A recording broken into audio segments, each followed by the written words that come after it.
Early in the morning, as they came back and they did not catch anything, Jesus stood on the shore, but the disciples did not realize that it was Jesus.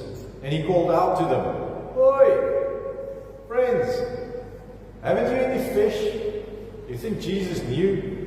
I think he knew. "No," they answered. So Jesus said to them, "Do the same. Trust me." He said, "Throw your net out on the other side." Maybe this is the part that we need to hear as well tonight, that I've been doing the same thing over and over. Maybe, Lord, I should just listen to you and try your way. Throw the net out on the other side. And what happened when they did? They were unable to hold the net in because the large number of fish.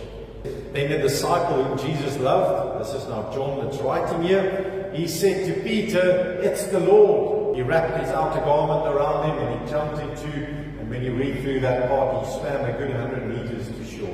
This Peter that jumped in is the same Peter that said, "Lord, I'll follow you to the ends of the earth."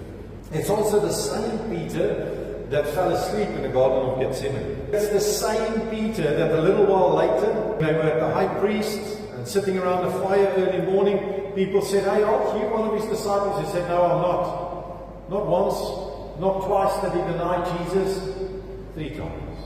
It's the same Peter.